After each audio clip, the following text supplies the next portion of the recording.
Hello hello hello, कैसे हो आप सभी? आ जाइए जी, आ जाइए। आप सभी का बेटा बहुत बहुत स्वागत है। Welcome to Doubtnet. कैसे हो आप सब?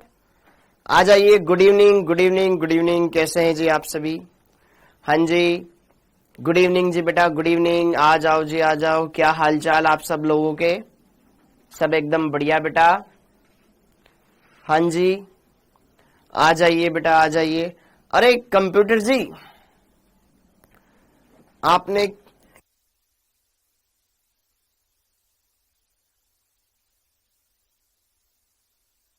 बेटा दिव्या केसरी बेटा उसके बारे में ना उस अपलोड करवा दिया है, उसको पूरा अपलोड करवा दिया। एक बार चेक कर लेना, एक बार चेक करके मेरे को बताना, ठीक है? मैंने कंप्यूटर जी को बोल दिया था।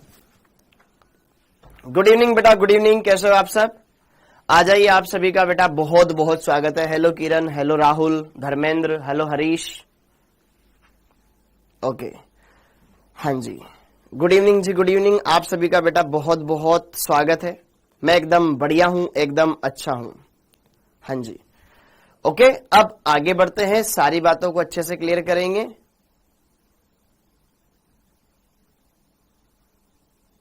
ऑर्गेनिक आज हम पढ़ेंगे, ठीक है? कोई बात नहीं बेटा। उदेश, हेलो आराधना जी, हेलो पूजा, हेलो सचिन।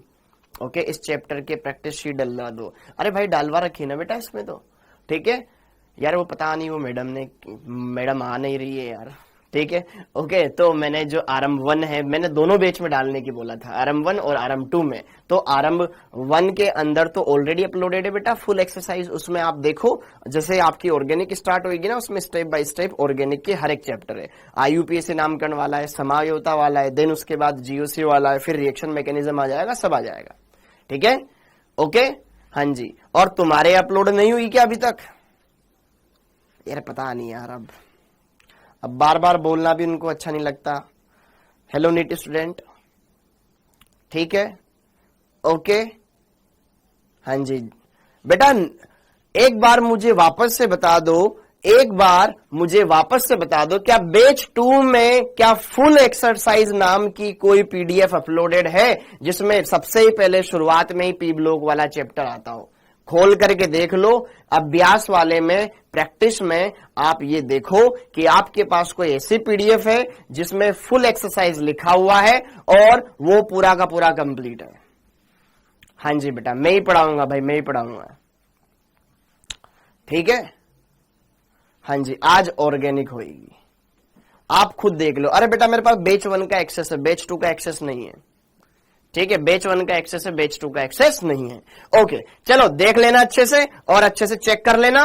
ओके, अब आगे बढ़ते हैं और आज हम बात करने वाले बेटा यहां पर, आज हम बात करने वाले हैं, यहां पर बात करने वाले हैं समावयवता। समावयवता का लेक्चर नंबर 2, समावयवता का लेक्चर नंबर 2 हम देखेंगे, बढ़िया से क्लियर करेंगे, सारी बातों को देखेंगे, ठीक है बेटा? ओके, टेस्ट में क्या आएगा? क्वेश्चंस आएंगे बेटा, और क्या आएगा? हाँ जी, अब आगे देखो, संरचनात्मक समावयवता और त्रिविम समावयवता को हम समझेंगे, बढ़िया से क्लियर करेंगे। सारी बातें यहां पर आपको देखनी है, अच्छे से सारी बातें क्लियर करनी है, अच्छे से सारी बातें क्लियर करनी है, अच्छे से सारी बातें क्लियर करनी है। ओके, हाँ जी। अब बढ़िया से बेटा अभी यहां पे देखो, आपको ये परेशान नहीं होना है, अभी यहां पे सारी चीजें क्लियर कर लो, अच्छे से देख लो। ओके, अब सबसे पहले क्वेश्चंस लगाते हैं, सबसे पहले क्वेश्चंस लगाते हैं बेटा। मैंने आपको पिछली क्लास के दौरान जब हमने समावयवता स्टार्ट कर लिया था तो कुछ बेहतर टॉपिक पढ़ाए थे, जिसमें सबसे पहले समावयवता क्या होती है, समावयवता के प्रकार क्या होते हैं, फिर उसके बाद स्टार्ट किया था मैंने असंतृप्तता की कोटि। असंतृप्तता की कोटि कैसे निकाली जाती है उसके बारे में बताया था, ठीक है? असंतृप्तता की कोटि कैसे निकाली जाती है उसके बारे में बताया था। फिर हमने स्टार्ट किया था यहां पर क्या, संरचनात्मक समावयवता। संरचनात्मक समावयवता क्या होता है? जिसमें अणुसूत्र तो समान हो लेकिन यौगिकों की संरचना में अंतर हो।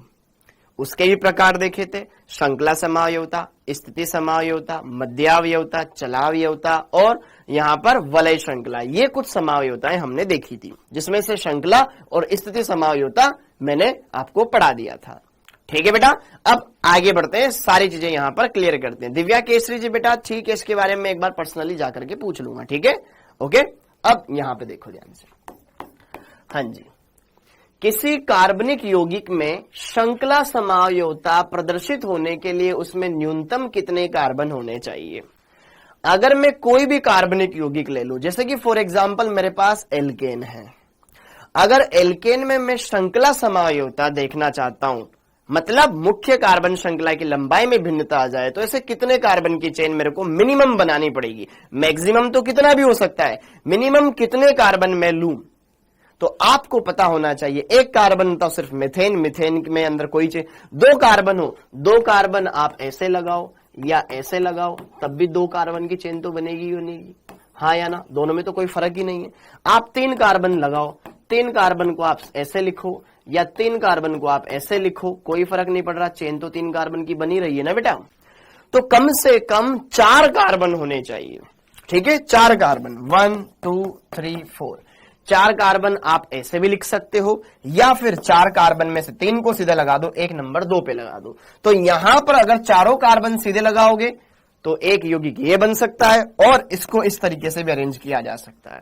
तो मुख्य कार्बन श्रृंखला की लंबाई में भिन्नता आ गई, तो मिनिमम कम से कम 4 कार्बन तो चाहिए, ताकि हम उसका श्रृंखला समावयवी बना सके। इसका श्रृंखला समावयवी ये है।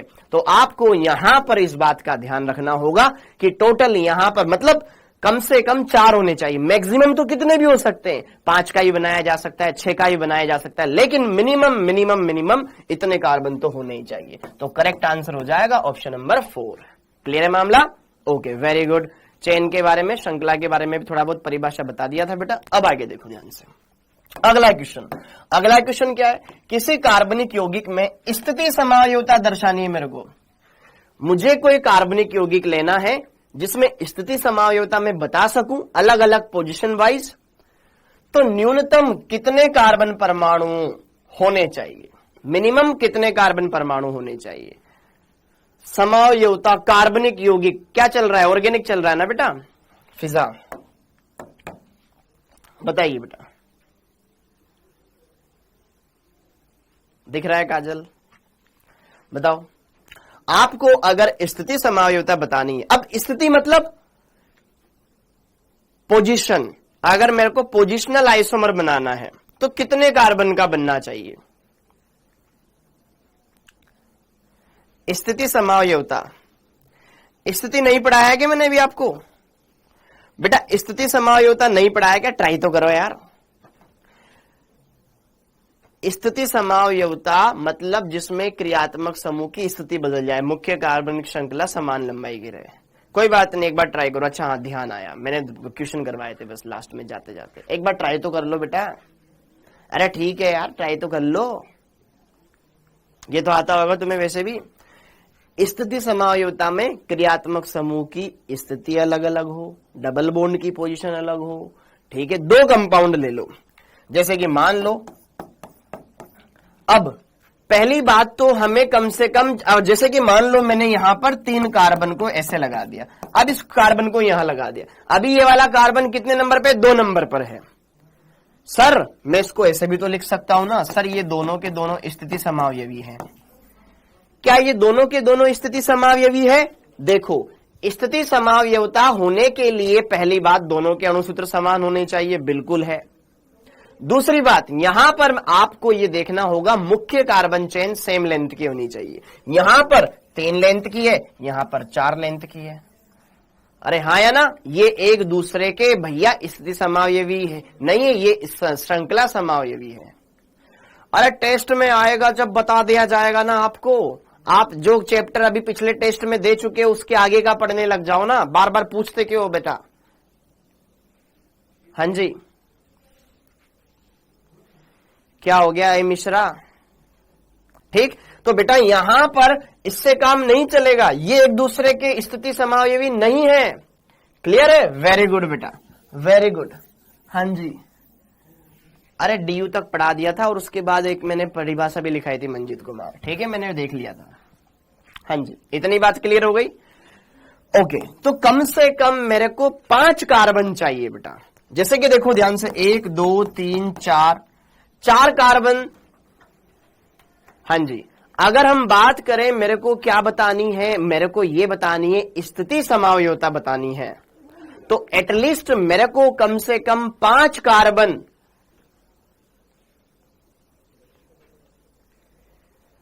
क्लियर हो गया।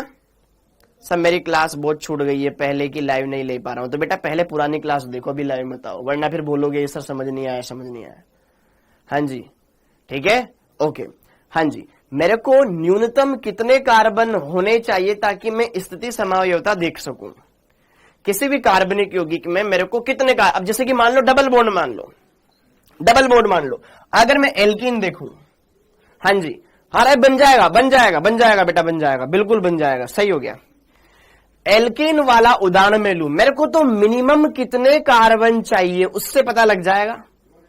अगर मेरे को कार्बनिक यौगिकों के अंदर स्थिति, मतलब स्थिति की भिन्नता हो जाए, चाहे डबल बॉन्ड की हो, चाहे प्रतिस्थापी की हो, चाहे क्रियात्मक समूह की हो, किसी की भिन्नता हो या ट्रिपल बॉन्ड की भिन्नता हो, तो जरा देखो ध्यान से, यहां डबल बॉन्ड 1 नंबर पर है, अगर मैं इस डबल बॉन्ड को उठा के 2 नंबर पर डाल दूं तो क्या भिन्नता होगा? ये 1 ब्यूटीन है, ये 2 ब्यूटीन है, हाँ है ना? तो बेटा कम से कम 4 कार्बन हो सकते हैं, ये 1 ब्यूटीन और ये 2 ब्यूटीन, मतलब स्थिति समावयवी 4 कार्बन का तो बनाया जा सकता है। यहां पर 1 नंबर पे डबल बॉन्ड, यहां 2 नंबर, तो मिनिमम 2 कार्बन एटम, हाँ कम से कम 4 हो सकते हैं बेटा। जुगनू जी वेरी गुड जुगनू, ठीक है, ऑप्शन नंबर 2 हो जाएगा। अब स्थिति समावयवता दर्शाने के लिए अब स्पेशली हमें बोल दिया कीटोन में न्यूनतम कितने कार्बन होने चाहिए। कीटोन क्या होता है बेटा? जिसमें सर CO समूह उपस्थित हो, अगल बगल कार्बन जुड़े हुए हो, ये होता है कीटोन। अब कीटोन, अरे पढ़ाऊंगा, फलक सिद्दीकी जी पढ़ाऊंगा, टेंशन मत ले, ये होता है कीटोन। अब कीटोन में मुझे स्थिति समावयवता दिखानी है, तो कितने कार्बन होने चाहिए? 6, 5। अब जैसे कि मान लो मैंने 3 कार्बन का कीटोन बना दिया, इधर से भी 2 नंबर पर, इधर से भी 2 नंबर पर, कोई मतलब नहीं इसका। तो सपोज करो 4 कार्बन का बना दिया, हाँ जी, इधर से ये 3 नंबर पर है, इधर से 2 नंबर पर है, अंकन तो इधर से ही होगा जिधर से CO समूह नजदीक होगा। अच्छा, अगर मैं इसको ऐसे, इसका ये रोल बना दूं, सपोज करो इधर 1 लगा दिया, इधर 2 कार्बन लगा दिए, तो ये और ये तो सेम ही है बेटा। जुगनू वेरी गुड।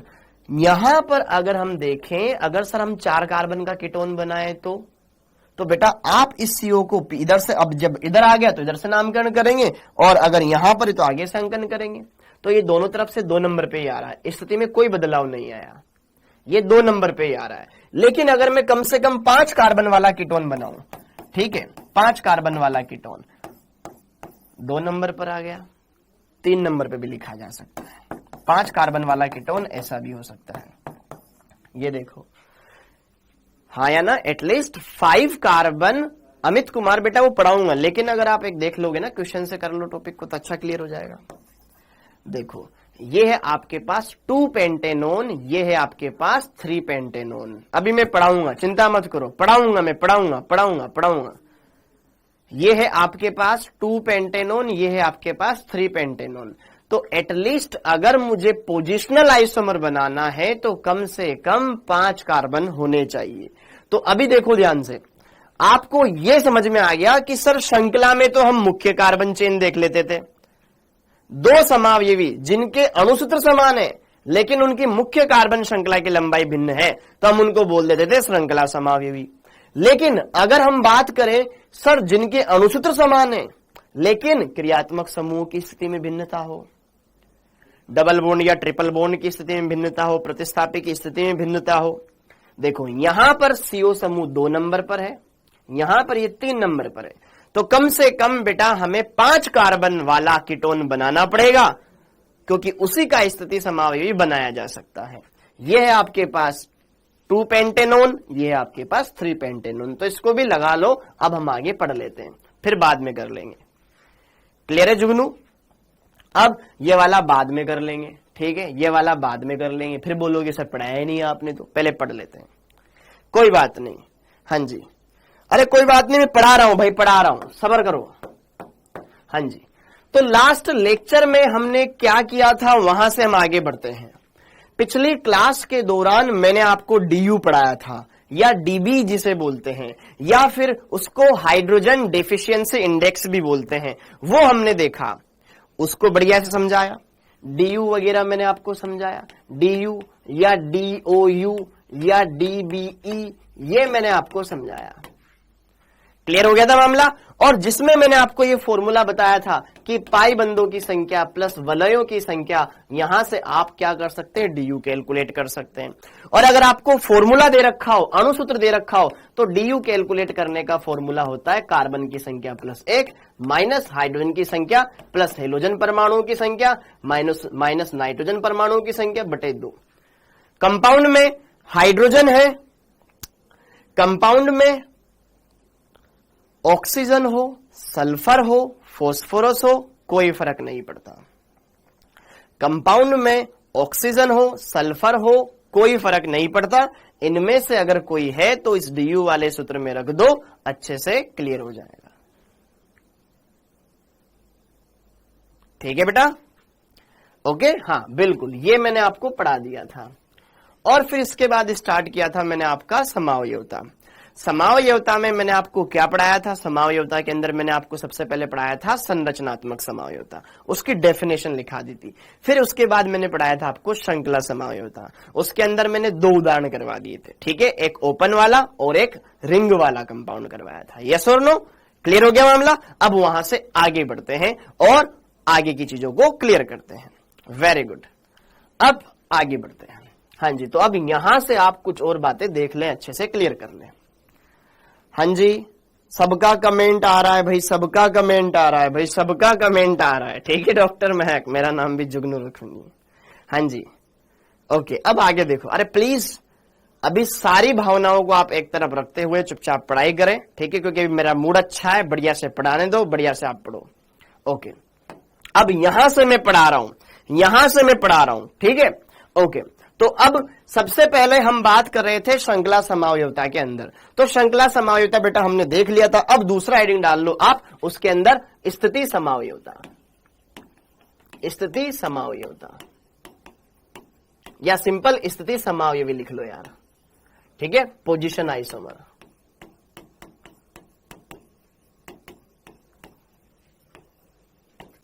पोजीशन आइसोमर स्थिति समावयवी किन्हें कहा जाता है, स्थिति समावयवी या फिर स्थान समावयवी, स्थान भी बोलते हैं इसको, स्थान।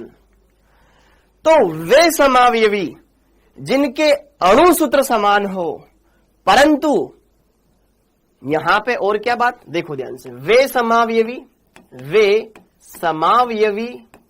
अब समावयवी तो बोल ही दिया, मतलब अणुसूत्र तो सेम ही होंगे। वे समावयवी जिनके अणुसूत्र, अणुसूत्र कैसे हो बेटा, सेम हो, शॉर्ट में लिख रहा हूं। परंतु परंतु अब यहां से काम की बात, परंतु परंतु द्विबंध, त्रिबंध, प्रतिस्थापी, क्रियात्मक समूह,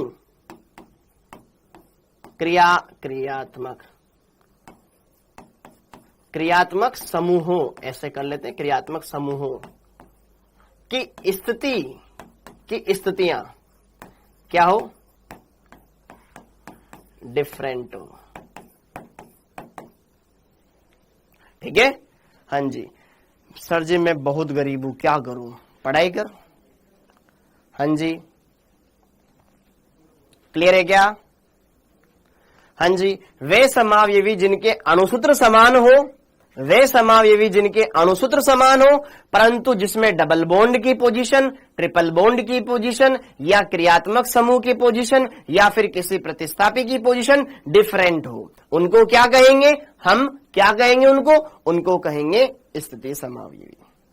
क्लियर है मामला, क्लियर है मामला। ओके, और एक नोट, मुख्य श्रृंखला समान लंबाई की होनी चाहिए, मुख्य श्रृंखला समान लंबाई की हो, समान लंबाई की होनी चाहिए, की होनी चाहिए। ठीक है, ओके, हाँ जी वेरी गुड।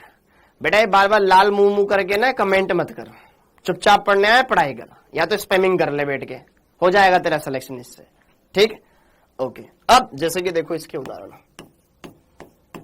हाँ जी, जैसे कि बेटा जी मैंने लिखा है यहां पर, अगर यहां पे CH3 लिखा, जैसे कि यहां पे लगा दिया मैंने क्लोरीन और यहां पे लगा दिया क्लोरीन, तो मुख्य कार्बन श्रृंखला तो इसमें भी 3 कार्बन की, उसमें भी 3 कार्बन की, बस फर्क ये है कि यहां क्लोरीन पहले नंबर पे, यहां दूसरे नंबर पर है।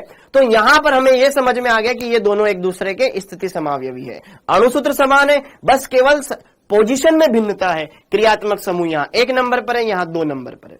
ये 1 क्लोरोप्रोपेन है, ये 2 क्लोरोप्रोपेन है। यस और नो? ये है आपके पास 1 chloropropane, this is your 2 chloropropane, 2 chloropropane. क्या हम इसको समझ पा रहे हैं अच्छे से? बहुत ही सिंपल है, कोई ज्यादा इसके लिए आपको ओछ पोछ नहीं होना है, परेशान नहीं होना है ना। ओके, अगर मैं बात करूं यहां पर डबल बॉन्ड, मैंने यहां पे लगा दिया, यहां लगा दिया, ये 1 ब्यूटीन है, ये 2 ब्यूटीन है, साथ के साथ लिखते जाओ। हाँ जी बेटा, मैं भी बहुत गरीब हूं तभी तो पढ़ा रहा हूं, अमीर होता तो क्यों पढ़ाता? ठीक है, तू भी पढ़ ले। 1 ब्यूटीन, 2 ब्यूटीन,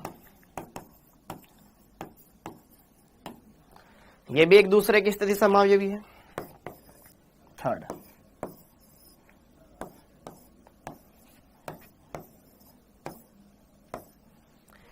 ये दोनों के दोनों एक ही कार्बन पे जुड़े हुए मेथिल, 1,1 डाइमेथिल, ये 1,2 डाइमेथिल हो गया। तो ये दोनों भी एक दूसरे के क्या है? स्थिति समावयवी है।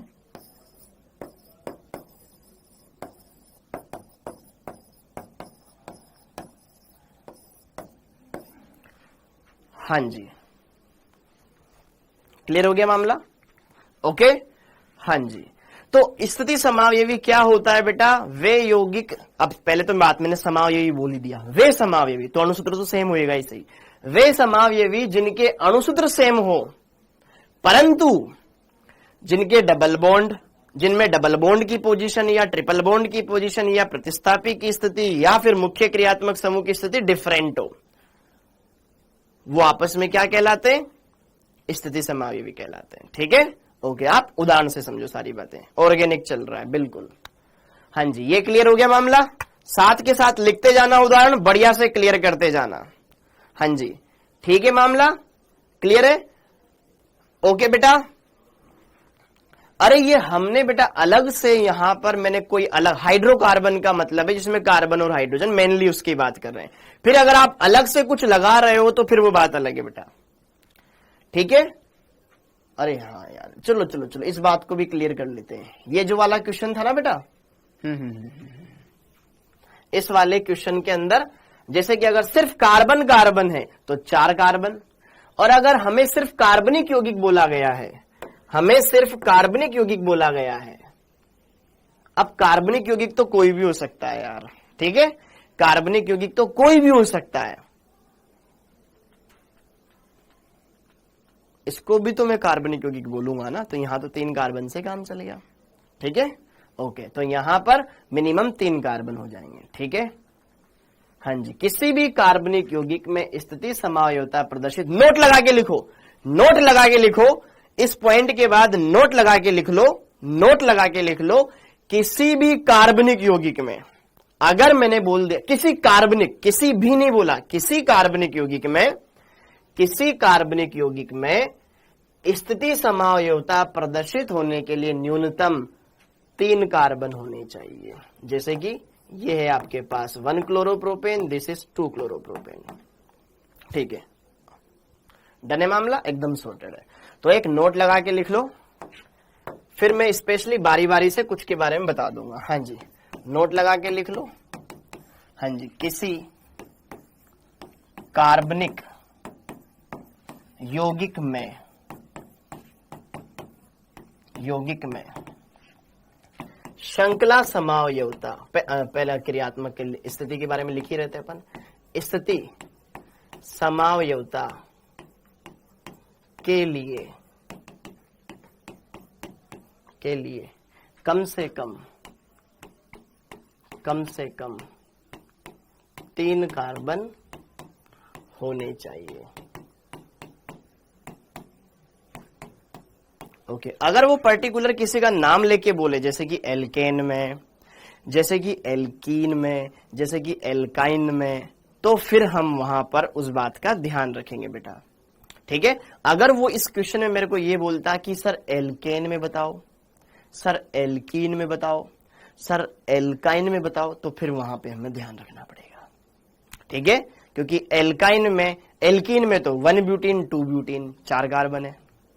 ठीक है, क्लियर हुआ मेरी बात? इस बात का ध्यान रखना संध्या जी। वेरी गुड जनाब। ठीक है अंकित, ओके। तो पहला पॉइंट तो ये, हाँ जी, एल्कीन एवं एल्काइन में, एल्कीन एवं एल्काइन में स्थिति समावयवता के लिए, स्थिति समावयवता के लिए कम से न्यूनतम 4 कार्बन आवश्यक होते हैं।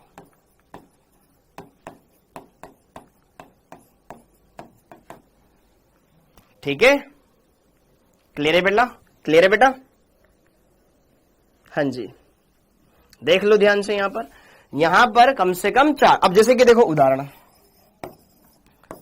यही उदाहरण लिख लो ऐसे फटाफट। 1 ब्यूटीन 2 ब्यूटीन एक दूसरे की स्थिति समावय, इससे कम वाला बना नहीं सकते हो। ठीक है, पहला। और अगर हम यहां पर एल्काइन की बात करें तो 1 ब्यूटाइन और 2 ब्यूटाइन,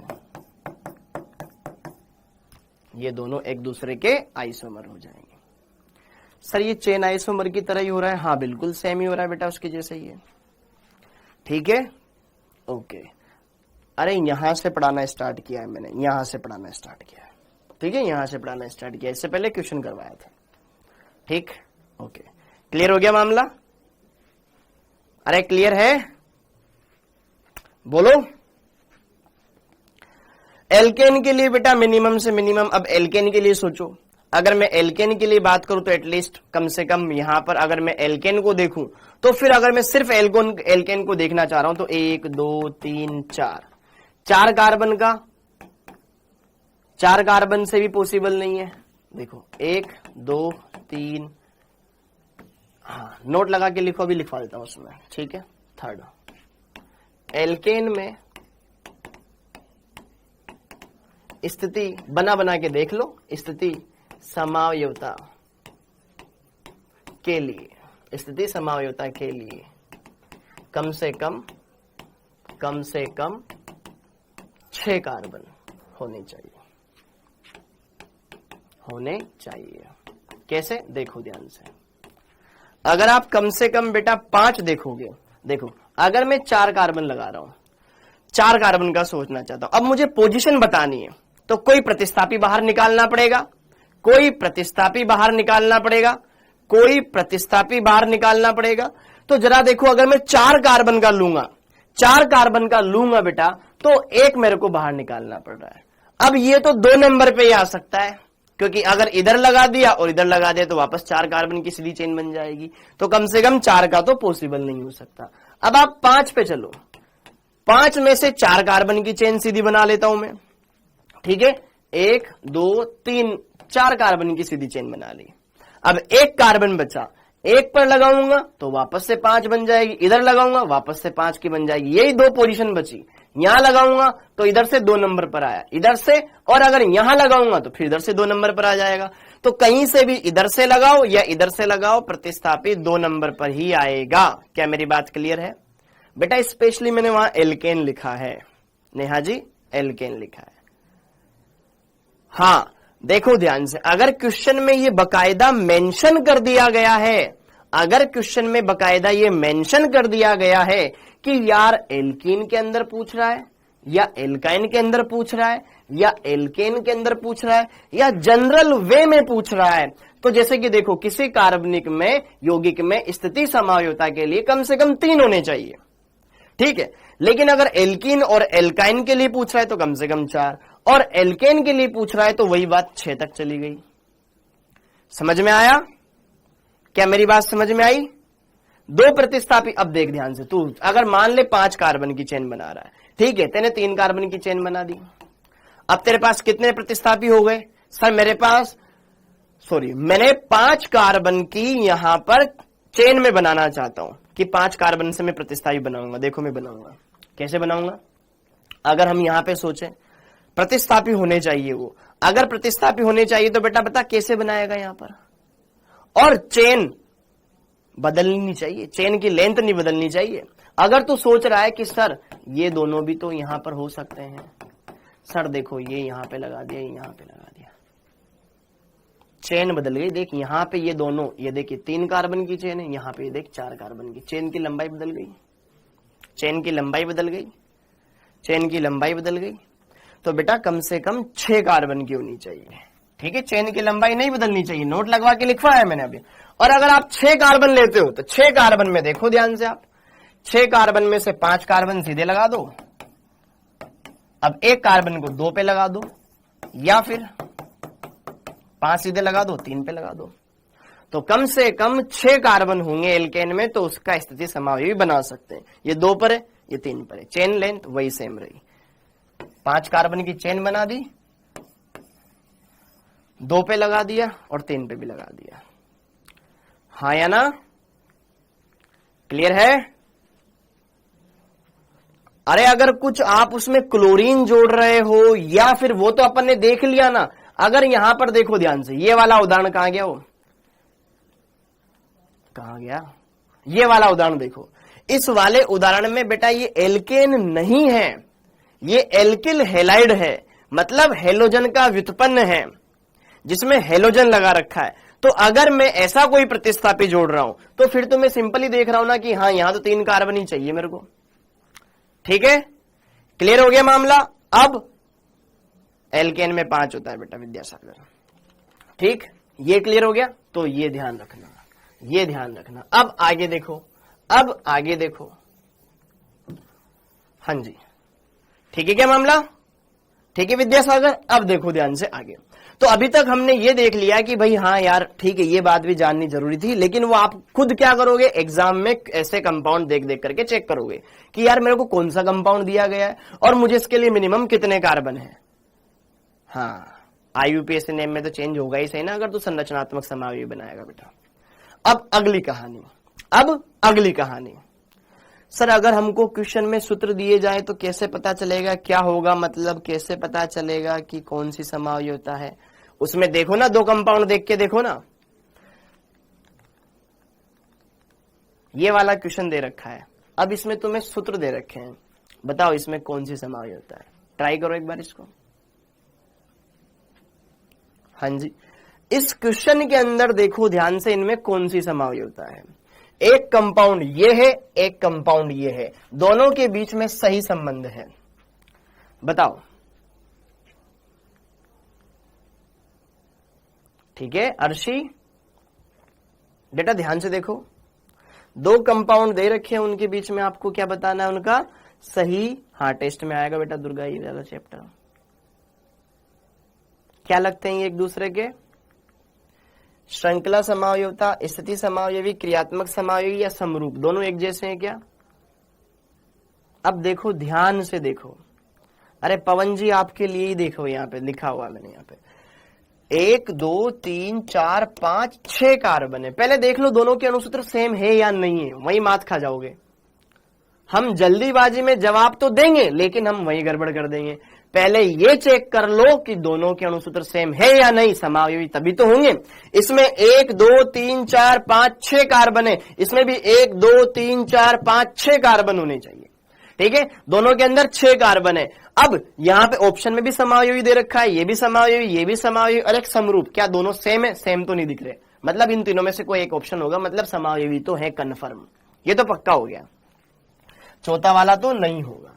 अब इन तीनों में से कोई एक देखना है। यहां पे कार्बन चेन कितने कार्बन की बन रही है भैया? 1 2 3 4 5 कार्बन की बन रही है, सबसे पहले से देखूं मैं। और यहां पे कार्बन चेन 1 2 3 4 5 6 कार्बन की बन जाएगी, क्योंकि उसको चेन में लिया जा सकता है, चेन टूटनी नहीं चाहिए, एकदम चल रही है सीधी। वहां 6 कार्बन की चेन बन रही है, यहां 5 कार्बन की चेन बन रही है। अगर मुख्य श्रृंखला की लंबाई बदल जाए तो वो श्रृंखला समावयवी कहलाएगा। क्या ये बात समझ में आ गई आपको? तो इस तरीके से आप आराम से कर लोगे, कोई टेंशन लेने की जरूरत नहीं, बहुत ही सिंपल है। ठीक है, ओके, समझ में आ गया। अब आगे देखते हैं। तो इस तरीके से क्वेश्चन देकर के पूछा जाएगा बेटा। अब आगे बढ़ गए। हाँ, ये वाला क्वेश्चन नोट डाल लिया था बीच में। हाँ जी, हम कर रहे थे उदाहरण। तो उदाहरण नंबर ए बी सी हो गया। अब देखो उदाहरण नंबर डी। हाँ जी, उदाहरण नंबर डी। हाँ जी, हमारे उदाहरण चल रहे थे। उदाहरण में मैं आगे बढ़ाता हूं और आपको कुछ और उदाहरण दिखाता हूं स्थिति समावयवता से रिलेटेड। हाँ, एक क्वेश्चन कर लेते हैं, एक क्वेश्चन करते हैं चलो, क्योंकि अब सीक्वेंस टूट गया तो अब क्वेश्चन लगा लेते हैं। डाइक्लोरो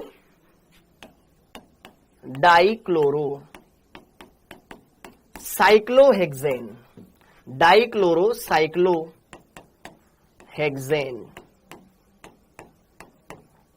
के कितने स्थिति समावयवी संभव है? स्थिति समावयवी संभव है। अब देखो ये क्वेश्चन आपको मैंने दिया, क्या पता पेपर में कोई और आ जाए। स्थिति समावयवी संभव है, तो दिमाग आपको खोल के रखना है। डाइक्लोरोमीथेन के कितने, एक बच्चा बोल रहा है पोजीशन भी तो चेंज हुआ। अबे नालायक, मुख्य कार्बन श्रृंखला की लंबाई बदल गई ना। यहां पर 5 कार्बन की है, वहां पे 4 कार्बन की। इसमें मेथिल कहां पे लगा रखा है बताना। सर यहाँ पे 3 नंबर पे लगा रखा है, सर यहाँ पहले नंबर पे लगा रखा है। अबे उसको सीधा कर दे, वो सीधी चेन है, तुम्हें पागल बनाने के लिए दिया है वो। ठीक है, ओके, कूल है मामला। हाँ जी, तो अब जरा देखो ध्यान से, डाइक्लोरोसाइक्लोहेक्सेन के कितने स्थिति समावयवी संभव है? Option number 1, 3, option number B 4, option number C 5, option number D 6। कितने समावयवी संभव है बेटा? उसको रिवाइज करना पड़ेगा ना, जब आप पढ़ाते हो तो हो जाते हैं, फिर 10 दिन बाद तो फिर भारी हो जाता है। तो बेटा रिवाइज करो टाइम टू टाइम बेटा, क्योंकि वो क्रियात्मक समूह कॉर्नर पे आएगा ना, CHO कॉर्नर पे ही आएगा। अगर सिर्फ एल्डिहाइड के अंदर ही देख रहे हैं तो बेटा कार्बोक्सिलिक समूह कॉर्नर पे आएगा, उसको बीच में तो लगा नहीं सकते ना 2 नंबर पे 3 नंबर पे। हाँ जी, बताओ डाइक्लोरोसाइक्लोहेक्सेन। तो सबसे पहले बेटा आपको यह देखना पड़ेगा डाइक्लोरोसाइक्लोहेक्सेन होता क्या है वास्तव में। मतलब मेरे को साइक्लोहेक्सेन पे 2 क्लोरीन लगाने हैं। क्या ये बात समझ में आ रही सबको? मेरे को साइक्लोहेक्सेन लेनी है, ये साइक्लोहेक्सेन, इस पर 2 क्लोरीन लगाने हैं। 2 हाइड्रोजन हटाऊंगा, 2 क्लोरीन चिपकाऊंगा, 2 हाइड्रोजन हटाऊंगा, 2 क्लोरीन चिपकाऊंगा। क्या इस कार्बन के पास यहां पे क्या 2 हाइड्रोजन है? भाई अगर मैं क्या करना चाहता हूं, इस कंपाउंड, पहले मेरे को ये बताओ, अगर मुझे साइक्लोहेक्सेन पे 2 क्लोरीन चिपकाने हैं डाइक्लोरो, तो मेरे को इसमें से 2 हाइड्रोजन हटाने पड़ेंगे। या तो मैं वो दोनों हाइड्रोजन एक कार्बन से हटा सकता हूं। क्या एक कार्बन के पास 2 हाइड्रोजन है? इस कार्बन ने एक बंद इधर बना रखा, एक इधर बना रखा, यस, यहां पे 2 हाइड्रोजन है। आप सर दोनों हाइड्रोजन हटा करके एक कार्बन पे 2 Cl जोड़ सकते हो। मतलब पहला कंपाउंड हमारा ये पॉसिबल हो सकता है। सर ऐसा बना सकते हैं, वेरी गुड, 1,1 डाइक्लोरोसाइक्लोहेक्सेन। हम ऐसा ही बना सकते हैं। सर अगल बगल वाले से हटा लो, 1,2 डाइक्लोरोसाइक्लोहेक्सेन, फिर एक छोड़ के एक 1/3 डाइक्लोरोसाइक्लोहेक्सेन, बेंजीन नहीं है ये, फिर बोल देता हूं, और एक चौथा 1,4 आ जाएगा आमने सामने। क्या यहां पर ऐसे टोटल 4 यहां पे मैं बना सकता हूं क्या रसगुल्लो? अगर आप इधर यहां पे लगा दोगे तो ये रिपीट हो जाएगा, इधर लगा दोगे तो फिर इधर लगा दोगे तो ये दोनों सेम हो जाएगा। टोटल यहां पर 4 ही कंपाउंड बनेंगे। कितने बनेंगे? There are only 4 compounds are possible. क्या मेरी बात समझ में आई? तो ऐसे आप चेक कर सकते हो। ये 1,1 डाइक्लोरो, ये 1,2, ये 1,3, वो 1,4, सब एक दूसरे की स्थिति समावयवी तो है, क्लोरीन की स्थितियां बदल रही है सब में। क्या मेरी बात समझ में आ गई? ओके, अब एक और क्वेश्चन करो। हाँ जी, ठीक है, डाई मेथिल बेंजीन, पेपर में कोई भी आ सकता है, दिमाग तुम्हारा चलेगा वहां पे कि उस 3 घंटे में क्या सोचते हो। डाइमेथिल बेंजीन के कितने संभावित संरचनात्मक समावयवी हो सकते हैं? कितने संभावित संरचनात्मक समावयवी हो सकते हैं। वापस से 4 ऑप्शन, 3, B4, C5, D6। अब वापस से दिमाग लगाओ। अब बेटा आपको सबसे पहले यह देखना पड़ेगा कि हमें किसके ऊपर 2 मेथिल लगाने हैं। डाई मेथिल बेंजीन, बेंजीन पर 2 मेथिल समूह लगाने हैं, यस और नो। बेंजीन पर मुझे 2 मेथिल समूह लगाने हैं। बेटा अभी कोई भी दो तरह की फालतू बातें नहीं करेगा, इसीलिए मैं तुम्हारे कमेंट बंद करता हूं, क्योंकि तुम चलते टाइम पर कुछ एक्स्ट्रा चीजें पूछने लगते हो। पहले जो मैं पढ़ा रहा हूं इन चीजों को तो क्लियर कर लो। सर डाइक्लोरोसाइक्लोहेक्सेन को भी काउंट, अबे क्यों काउंट करेगा इसको? ये बेंजीन या साइक्लोहेक्सेन का क्या रोल है इसमें? ठीक है, कोई भी अननेसेसरी कमेंट नहीं करेगा, फिर आप जिम्मेदार होंगे इस बात का। डाई मेथिल बेंजीन, अब मुझे बेंजीन के अंदर 2 मेथिल समूह जोड़ने हैं। अब आपको पता है कि भैया बेंजीन ऐसी होती है, सब बच्चे जानते हैं। अब आप मेरे को बताओ एक कार्बन पर कितने हाइड्रोजन जुड़े हुए हैं, क्योंकि हाइड्रोजन हटाएंगे और मेथिल जोड़ेंगे।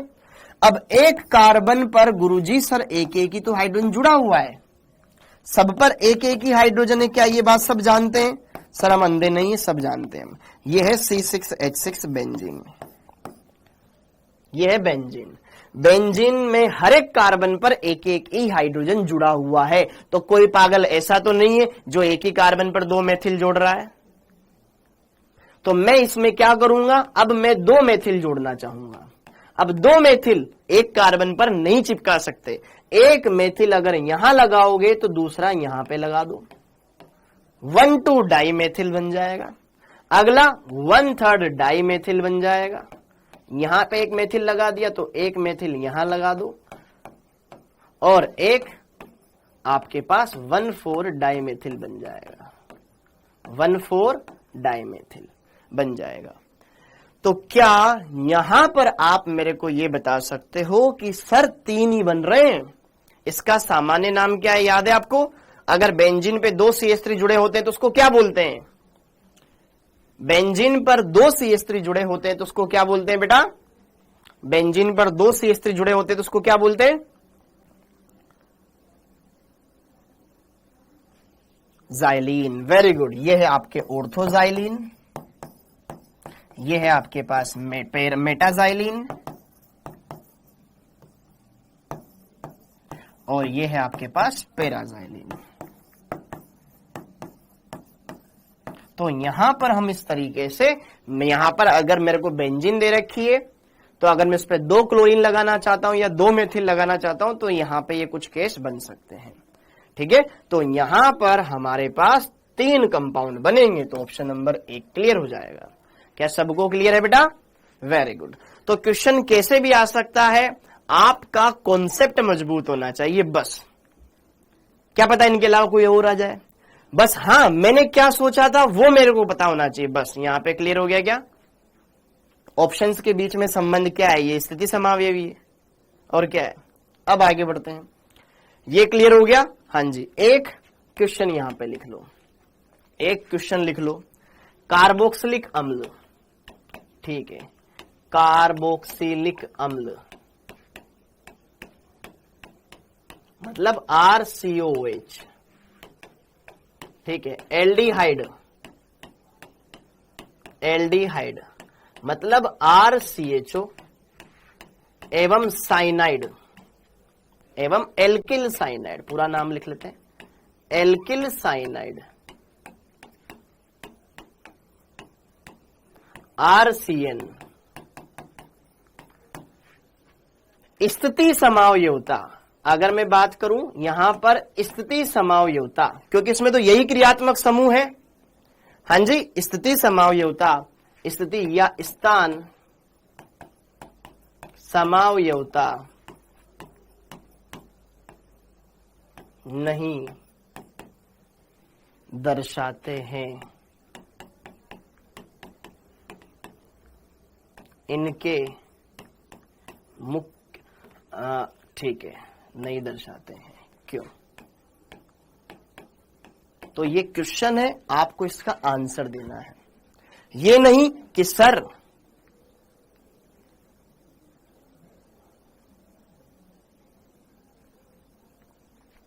कैसे नशे करने वाले बच्चे बैठे हुए हैं। इसका नाम क्या है? ये 1, ये 2, ये 3, ये 4, ये 5, ये 6। एक ही कार्बन पर 2 क्लोरीन है। ये 1, ये 2, ये 3, ये 4, ये 5, ये 6। ये 1,2 डाइक्लोरो है। ये 1, ये 2, ये 3, ये 4, ये 5 और ये 6। ये 1, ये 2, ये 3, ये 4, ये 5, ये 6। इसका नामकरण करना क्या बनेगा? 1,4 डाइक्लोरो साइक्लोहेक्सेन। 1,4 dichloro cyclohexane. सबके नाम अलग अलग बनेंगे, ठीक है। यहाँ पे दोनों के दोनों एक ही नंबर पर है।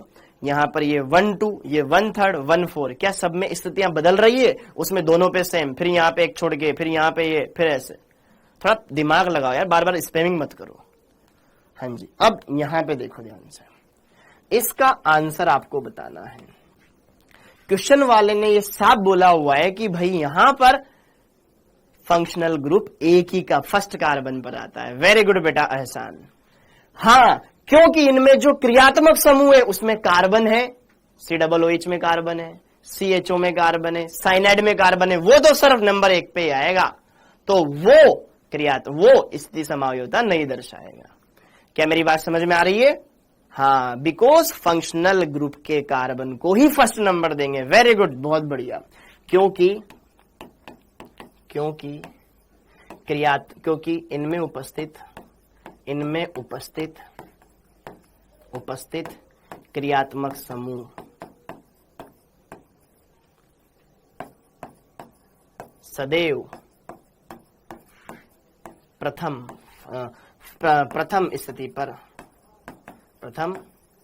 स्थिति पर ही रहेगा। उसकी स्थिति में कोई बदलाव नहीं आता है।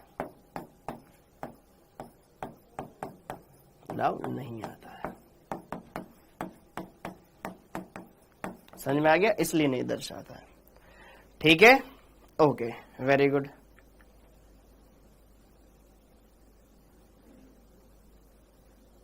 ऑर्थो मेटापेरा बेटा सामान्य नाम होते हैं इनके। आयु 11th में क्या पढ़ा था आपने? 11th में कुछ नहीं पढ़ा, सीधा पास हो गए। ठीक है, आप इनमें से कोई भी ले लो, COOH मुख्य क्रियात्मक समूह होगा उसका, वो सदैव नंबर 1 पर आएगा। एल्डिहाइड में भी क्रियात्मक समूह। अरे क्रियात्मक समूहों की पोजीशन कैसे बदलोगे? क्योंकि इसमें तो वही 1 नंबर पे आएगा ना। जैसे कि देखो उदाहरण, हाँ जी, अब जैसे कि मान लो यहां पर मैंने लिखा CH3, CH2, CH2। अभी देखा, उदाहरण लिखना मत यहां पर, ठीक है। यहां पर ये COOH, इस COOH को मैं चाह के भी कहीं और नहीं लगा सकता। जैसे कि ये कंपाउंड मैंने बनाया बेटा, ये कंपाउंड मैंने बनाया। अब मैंने सोचा कि क्यों ना यार मैं इसके साथ थोड़ा छेड़छाड़ कर लूं। यहां पे COOH 1 नंबर पर है, ऐसा करते हैं, मैं सर को पागल बनाता हूं, इसको 2 नंबर पे लगा देता हूं, यहां लगा देता हूं मैं। लो जी, ये लगा दिया। कार्बन 1, 2, 3, 4, ये लो 4। सर यहां तो COOH 1, 2, 3, 4 1 नंबर पे आ रहा है और यहां 2 नंबर पे आएगा सर। ये तो स्थिति समावयवी है। यहां COOH 1 नंबर पे आ रहा है, यहां 2 नंबर पे आ रहा है सर। ये तो एक दूसरे की स्थिति समावयवी हुए। अरे पगले, COOH मुख्य क्रियात्मक समूह होता है, नंबर 1 तो इसको ही देगा ना पगले। अब 2 इसको देगा, अब 3 इधर दे या उधर दे। तो यहां पे कार्बन चेन 3 कार्बन की बन रही है, यहां 4 कार्बन की बन रही है। तो ये दोनों एक दूसरे के स्थिति थोड़ी ना हुए, श्रृंखला समावयवी हुए। समझ में आया? क्लियर हो गया? तो ये एक दूसरे के श्रृंखला है, स्थिति तो कभी दर्शाएंगे ही नहीं, क्योंकि नंबर 1 तो उसी को मिलेगा जो मुख्य है। तो ये दोनों एक दूसरे की स्थिति थोड़ी ना है, ये स्थिति समावयवी नहीं है। ठीक है, तो ठीक, क्या क्लियर हो गया? तो ये वाली बात क्लियर हो गई। अब चुपचाप से आगे जो मैं पढ़ा रहा हूं उनको पढ़ लो, कोई फालतू इधर उधर के कमेंट नहीं करेगा, बढ़िया से, क्योंकि इससे टाइम वेस्ट होता है बेटा। Please to be serious. अब आगे बढ़ते हैं। हाँ जी, तो अब हेडिंग डाल लो, क्रियात्मक समावयवता। क्रियात्मक समावयवता। हाँ जी, क्रियात्मक समावयवता, फंक्शनल आइसोमेरिज्म, क्रियात्मक समावयवता। क्रियात्मक समावयवता क्या होता है? हाँ जी, क्रियात्मक समावयवता क्या होता है बेटा? वे यौगिक जिनके अणुसूत्र समान हो परंतु क्रियात्मक समूह ही भिन्न भिन्न हो। ठीक है, तो वे यौगिक जिनके अणुसूत्र कैसे हो? समान हो, परंतु क्रियात्मक समूह कैसे हो बेटा? भिन्न भिन्न, जिनके अंदर दोनों का फॉर्मूला तो सेम दिखेगा आपको, लेकिन दोनों में क्रियात्मक समूह अलग अलग रहेंगे, तो वे समावयवी एक दूसरे के क्या कहलाते हैं? क्रियात्मक समावयवी कहलाते हैं। हाँ जी, फंक्शनल ग्रुप डिफरेंट रहेंगे बेटा। जैसे कि देखो ध्यान से यहां पर उदाहरण। हाँ जी, अब उदाहरण में यहां पर जैसे कि एल्कोहल और ईथर। एल्कोहल, अगर मैं जितने कार्बन का एल्कोहल ले रहा हूं तो उतने कार्बन का ईथर भी संभव है। हाँ, वेरी गुड। एल्कोहल जिसमें क्या होता है? आरओएच समूह होता है, और ईथर इसका क्या होता है? आरओआर क्रियात्मक समूह। लेकिन दोनों का सामान्य सूत्र एक जैसा ही होता है। बताओ क्या होता है सामान्य सूत्र इसका? मैंने आपको पढ़ाया है। इसका सामान्य सूत्र क्या होता है बेटा? मुख्य क्रियात्मक समूह बदलना चाहिए जुगनू। ठीक है,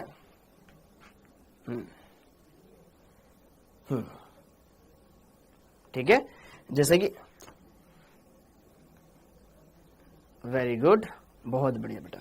सामान्य सूत्र क्या होता है? जितने कार्बन उसके दुगने में 2 जोड़ दो, उतने हाइड्रोजन 1 ऑक्सीजन हो तो वो एल्कोहल या ईथर हो सकता है। इन दोनों में से ही होगा। अब जैसे कि फॉर एग्जांपल अगर मैंने ले लिया C2H6O, ये मैंने अणुसूत्र ले लिया। अब इससे अगर मैं एक एल्कोहल बनाऊं और एक ईथर बनाऊं, अगर इस सूत्र से मैं एक एल्कोहल बनाऊं वो भी संभव है, ईथर बनाऊं वो भी संभव है, तो एल्कोहल और ईथर एक दूसरे के क्या कहलाएंगे? क्रियात्मक समावयवी। इससे मैं यहां पर एक एल्कोहल भी बना सकता हूं। एल्कोहल अगर मैं बनाना चाहूं, एल्कोहल में OH समूह होता है और उससे एल्किल जुड़ता है। एल्किल अगर मैं OH अलग कर दूंगा इसमें बेटा, OH समूह अलग कर दूंगा तो एल्किल समूह बन जाएगा इसमें C2H5, जिसको अगर मैं यहां पे खोल के लिखूं तो ये ऐसा बन जाएगा क्या? CH3CH2OH, तो ये एल्कोहल बन गया। और अगर मैं इसी सूत्र का बेटा ईथर बनाना चाहता हूं तो ईथर क्या होगा? ROR, ऑक्सीजन के दोनों तरफ कार्बन तो जोड़ना ही पड़ेगा मेरे को, ऑक्सीजन। टोटल कितने कार्बन है हमारे पास? 2 है, एक इधर लगाना पड़ेगा, एक उधर लगाना पड़ेगा। कार्बन का मतलब CH3 समूह, क्योंकि वो हाइड्रोजन भी साथ में आएंगे, तो इधर CH3 आ गया, इधर CH3 आ गया। तो ये दोनों एक दूसरे के क्या कहलाएंगे? जिनका अणुसूत्र समान हो, बस क्रियात्मक समूह ही भिन्न हो। और अगर क्रियात्मक समूह ही भिन्न है तो फिर आपको बाकी स्थिति समावयवता या श्रृंखला समावयवता वो नहीं देखनी है। समझ में आया? अगर क्रियात्मक समूह ही अलग अलग है तो फिर आपको स्थिति समावयवता, श्रृंखला समावयवता पे कुछ बात भी नहीं करनी। समझ में आया मेरी बात? ओके, तो ये दोनों एक दूसरे के क्या हो जाएंगे? क्रियात्मक समावयवी हो जाएंगे। वरना फिर बोलेंगे सर ये तो ये भी है ना, सर ये तो ये भी है ना। समझ में आया? ठीक है, ओके। तो एल्कोहल ईथर हो सकता है। इसी तरीके से अगर मैं बात करूं, एल्डिहाइड कीटोन हो सकते हैं, एल्डिहाइड एवं कीटोन हो सकते हैं बेटा, क्योंकि दोनों का सामान्य सूत्र एक जैसा ही होता है। इनका सामान्य सूत्र एक जैसा ही होता है। इनका सामान्य सूत्र कितना होता है? क्या होता है? जितने कार्बन उसके दुगने हाइड्रोजन 1 ऑक्सीजन। ठीक है,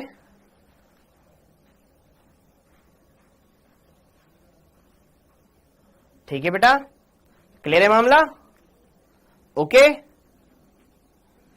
क्लियर है क्या? ईथर का यूपीएससी नाम बेटा ईथर वाले चैप्टर में पढ़ेंगे, अब इसकी कोई नीड नहीं है, ठीक है? ओके, हाँ, अब आगे देखो, अब आगे देखो, अब आगे देखो।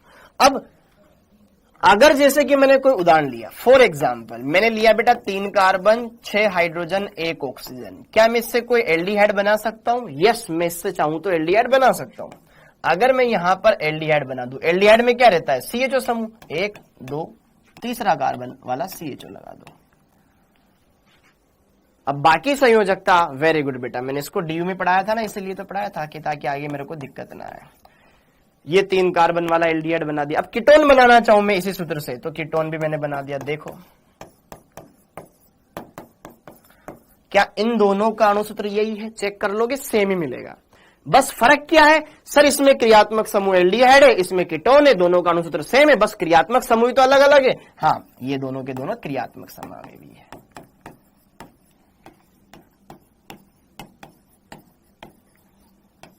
ठीक है, अरे क्लियर? अगर इसी तरीके से देखूं तो कार्बोक्सिलिक अम्ल,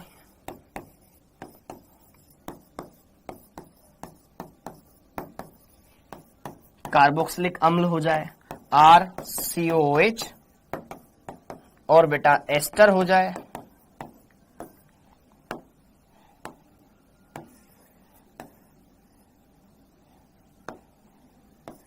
एस्टर हो जाए RCOOR।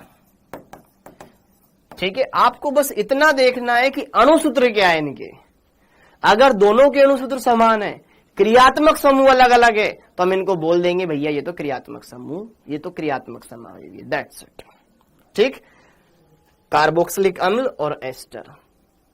ठीक, इनका अगर सामान्य सूत्र में लिखवाऊं, मैं आपको ऑलरेडी लिखवा चुका हूं। सामान्य सूत्र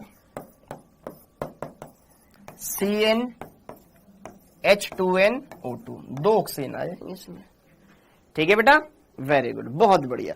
तो आप ऐसे सूत्र को देखते ही दिमाग में ये बात दौड़ा दो, अरे यार इसका तो या तो कार्बोक्सिलिक अम्ल बन सकता है या एस्टर बन सकता है, उसके अलावा और कुछ नहीं। समझ में आया? जिन्होंने पढ़ा हुआ है वो ऑलरेडी अच्छे से क्लियर कर लेंगे, जो अचानक से उठ के आज आए होंगे उनको नहीं आएगा समझ में। ठीक, ओके, ये बात क्लियर है क्या मामला? ओके, हाँ जी। अब आगे देखें, अब आगे देखें डी। इसी तरीके से बेटा 1 degree amine, 2 degree amine, 3 degree amine, ये भी एक दूसरे की क्रियात्मक समावेशी कहलाती है। हाँ जी, 1 degree amine, 2 degree amine, 3 degree amine, ये भी आपस में एक दूसरे के क्रियात्मक समावेशी कहलाते हैं। ठीक है, अगर मैं इनके सामान्य सूत्र की बात करूं, वैसे इनके सामान्य सूत्र को अगर आपको न बताया जाए तो भी क्लियर है, लेकिन फिर मैं बता देता हूं। इनका सामान्य सूत्र होता है बेटा, जितने कार्बन है उसके दुगने में 3 जोड़ दो, उतने हाइड्रोजन होंगे और 1 नाइट्रोजन होगा। ये इनका सामान्य सूत्र होगा। वैसे इस सामान्य सूत्र से आपको कोई फर्क नहीं पड़ेगा ज्यादा। ठीक है, आराम से क्वेश्चन कर लोगे। हाँ जी, जैसे कि देखो ध्यान से बेटा, मैं उदाहरण देता हूं। CH3 CH2 CH2 NH2, जिसमें NH2 समूह और एल्किल समूह 1 डिग्री एमीन। फिर मैंने क्या कर दिया, एक NH लगा दिया। 2 डिग्री एमीन बनाना चाहा मैंने, पढ़ाया हुआ है, सब आपको पढ़ाया हुआ है, ऐसे शॉक्ड निगाहों से मत देखना।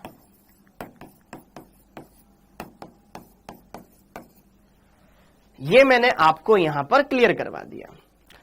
यहां पर ये कौन, जिसमें NH2 समूह है, ये 1 डिग्री एमीन है। NH समूह अगल बगल में कार्बन है, 2 डिग्री एमीन है। और नाइट्रोजन है, जिसके तीनों के तीनों बंद कार्बन से बन रहे हैं, 3 डिग्री एमीन है। अगर आप चेक करेंगे बेटा, तीनों के अणुसूत्र सेम होते हैं अगर समान कार्बन वाले लिए। अगर समान कार्बन है, समान हाइड्रोजन है, समान नाइट्रोजन है, तो 1 डिग्री 2 डिग्री 3 डिग्री एक दूसरे की क्रियात्मक समावेशी होगी। ठीक है, इन दोनों में रिश्ता क्रियात्मक समावेशी का, इन दोनों में रिश्ता क्रियात्मक समावेशी का, इसका उसका क्रियात्मक समावेशी, उसका इसका क्रियात्मक समावेशी, सब एक दूसरे की क्रियात्मक समावेशी। Got it? क्लियर है मामला? रटने का नहीं, चीजें समझने का। मैं जो बोल रहा हूं उस बात को समझना है, ठीक है। ये तो आप एग्जाम में कैसे भी क्वेश्चन आ जाएंगे बेटा आपके, बस आपको चीजें पता होनी चाहिए, ऑटोमेटिकली क्लियर कर लोगे, ठीक है लक्ष्मी। ओके, हाँ आयुष, ओके। इसी तरीके से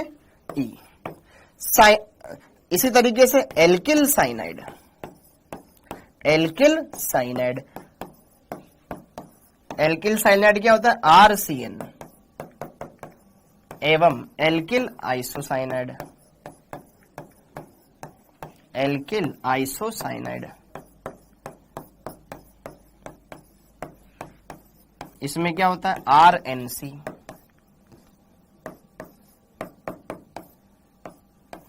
ये भी एक दूसरे के क्या कहलाते हैं? क्रियात्मक समावयवी कहलाते हैं, ठीक है। ओके, जैसे कि इसके उदाहरण में देता हूं, जैसे कहीं लिखा हुआ है CH3CN और कहीं लिख दिया मैंने CH3NC।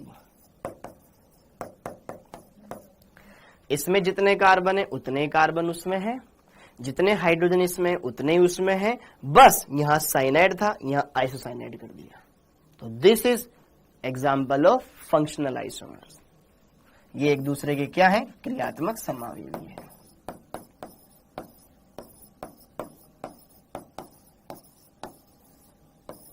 हाँ जी, डन है क्या मामला? कहां है फंक्शनल ग्रुप बेटा? ये साइनाइड है, ये आइसोसाइनाइड, दोनों अलग अलग क्रियात्मक समूह होते हैं बच्चा, ठीक है। ओके, ये क्लियर हो गया। अब आगे देखें,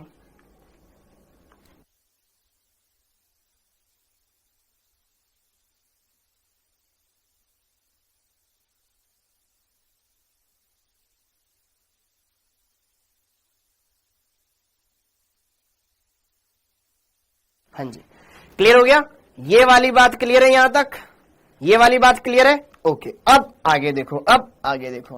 हाँ जी,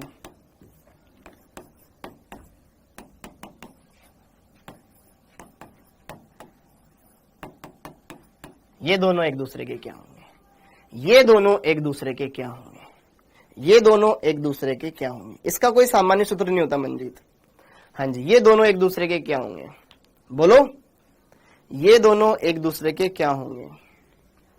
हाँ जी, ये दोनों एक दूसरे के क्या होंगे? एक बार ये बता दो। हम सब ये बोलेंगे कि सर ये दोनों क्रियात्मक समावयवी है, ये दोनों क्रियात्मक समावयवी है, हाँ या ना? लेकिन बेटा ये क्रियात्मक समावयवी नहीं होते हैं, इसको बोला जाता है चलावयवता। किसने बोला? वेरी गुड कोमल, वेरी गुड बेटा, ये चलावयवी होते हैं। आगे हम पढ़ेंगे, आगे हम पढ़ेंगे, क्योंकि ये एक दूसरे में कन्वर्ट हो सकते हैं, जबकि दूसरे इतनी आसानी से कन्वर्ट नहीं होते हैं, ठीक है। ये एक दूसरे में आसानी से कन्वर्ट हो सकते हैं, ठीक, एक दूसरे के साथ साम्य में रहते हैं। चाहो तो यहां पर ये वाला हाथ हटा करके ऐसे लिख लो, ये एक दूसरे में कन्वर्ट रहते हैं, जबकि समावयवी एक दूसरे में से कन्वर्ट नहीं रहते हैं, वो अलग अलग होते हैं, ठीक है। ये दोनों एक दूसरे में कन्वर्टेबल होते हैं। अणुसूत्र सेम है, क्रियात्मक समूह अलग अलग है। हाँ, ये क्रियात्मक समूह हो सकते थे, लेकिन ये ऐसे समावयवी है जो एक दूसरे के साथ ऊष्मागतिक साम्य में उपस्थित है। तो वे क्रियात्मक समावयवी, सुनना मेरी बात, वे क्रियात्मक समावयवी जो एक दूसरे के साथ ऊष्मागतिक साम्य में हो, उनको चलावयवी कहा जाता है, न कि सिर्फ क्रियात्मक समावयवी, ठीक है। हाँ जी, ये एक दूसरे के चलावयवी होते हैं, इसको हम आगे देखेंगे, ठीक है। हाँ जी राघवेंद्र जी, क्लियर हो गया मामला बेटा? अरे यार क्या है यार, तुम क्या आफत हो यार, प्लीज एग्जाम्पल सीखा। अरे कोई भी लिख ले मंजीत, कोई भी फॉर्मूला लिख लेना इस सूत्र से रिलेटेड यार। 2 कार्बन का कोई भी एस्टर बना ले, 2 कार्बन का कोई भी कार्बोक्सिलिक अम्ल बना ले, वो इसको फॉलो करेगा। हाँ जी, बिल्कुल ही। हाँ जी, ये क्लियर हो गया। अब इसी तरीके से F एक और लिख लो, देखो 1 degree amide, 1 degree amide, 2 degree amide, 3 degree amide,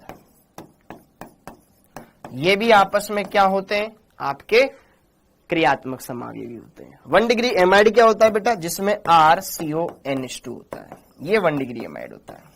2 degree amide, इस नाइट्रोजन से हाइड्रोजन हटा के इधर भी क्या कर दो, जिसमें नाइट्रोजन की डिग्री 2 कर दो, इधर भी नाइट्रोजन कार्बन जुड़ गया, ये 2 डिग्री हो गया, ये 3 डिग्री कर दो, हाँ या ना। तो बस आपको यहां पर ये भी एमाइड है, वो भी एमाइड है, वो भी एमाइड है, इसमें नाइट्रोजन की डिग्री 1 डिग्री है इसलिए 1 डिग्री एमाइड है, इसमें नाइट्रोजन की डिग्री 2 है इसलिए 2 डिग्री एमाइड है, इसमें नाइट्रोजन की डिग्री 3 है, ये 3 डिग्री एमाइड है, और कुछ नहीं है। बाकी आप क्वेश्चन को देख करके इंस्टेंट रिएक्ट करके बता सकते हो बेटा कि यार ये एक दूसरे के क्या लगते हैं। जैसे कि करवाता हूं मैं क्वेश्चन, हाँ जी एक क्वेश्चन करवाता हूं भैया, करवाता हूं। टोटोमेरिज्म कैसे हुआ पढ़ाएंगे जुगनू जी। पहले तो टोटोमेरिज्म कैसे बोल रहा है, मैंने तो लिखवाया नहीं टोटोमेरिज्म, मतलब तूने पढ़ा हुआ इसलिए यहां आके ना नखरे कर रहा है। आगे देखो, क्लियर हो गया। अरे अभी इसको लिखो, क्वेश्चन करवा रहा हूं मैं, करवा रहा हूं अभिषेक सम्राट, क्वेश्चन करवा रहा हूं। क्वेश्चन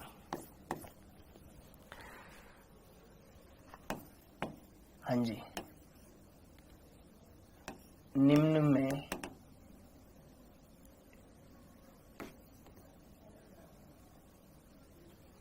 निम्न युग्मों में से कौन परस्पर क्रियात्मक समावयवी होंगे, क्रियात्मक समावयवी होंगे, समावयवी होंगे। निम्न यौगिकों में कौन परस्पर क्रियात्मक समावयवी होंगे।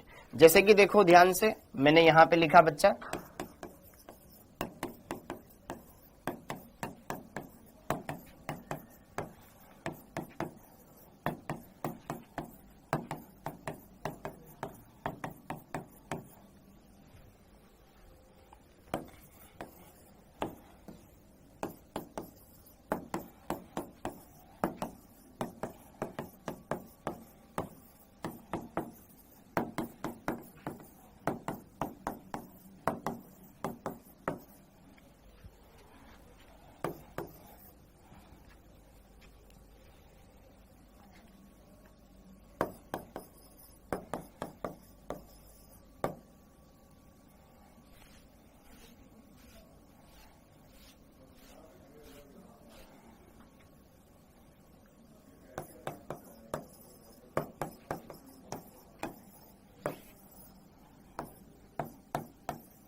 हाँ जी आपको क्वेश्चन देख करके बताना है यहां पर कौन है जो एक दूसरे के क्रियात्मक समावयवी हैं।